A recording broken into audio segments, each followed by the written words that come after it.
میری ایک جاننے والی ہے نا، تو وہ مجھے کہتی ہیں کہ میں ڈاکٹر کے پاس گئی نا، تو ڈاکٹر نے ہاتھ بڑھایا تو میں نے اس کو نا سلام کر لیا، ہاتھ ملا لیا. کس نے؟ تم نے؟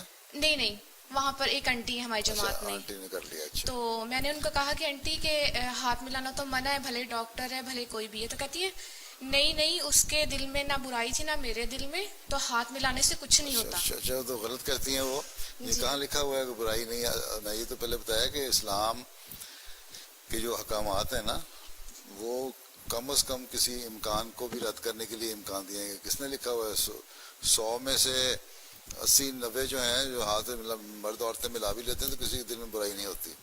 لیکن پھر بھی اللہ تعالیٰ نے منع فرمایا. حضرت صلی اللہ علیہ وسلم کے دل میں کوئی برائی تھی عورتوں کے لیے؟ نہیں تھی نا. یا عورتوں کے دل میں کوئی برائی تھی آپ صلی اللہ علیہ وسلم کے لیے؟ نہیں تھی نا. بیعت کے کئی واقعات ایسے آتے ہیں، بیعت کے لیے عورتوں نے کہا ہاتھ بڑھایا اور آپ نے کہا ہماری بیعت لے لیں. آپ نے کہا ہم عورتوں سے ہاتھ نہیں عورتوں کا ہاتھ ملا کے بیعت نہیں لیتے. دیکھیں کئی واقعات آن صلی اللہ علیہ وسلم کے حدیثوں سے ثابت ہے.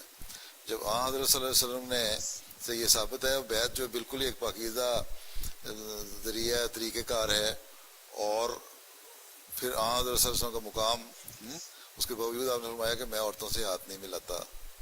تو پھر باقی برائی شرائی کیا رہے؟ یہ سب بہانے ہیں. اس معاشرے میں آ کے لوگ ڈر جاتے ہیں.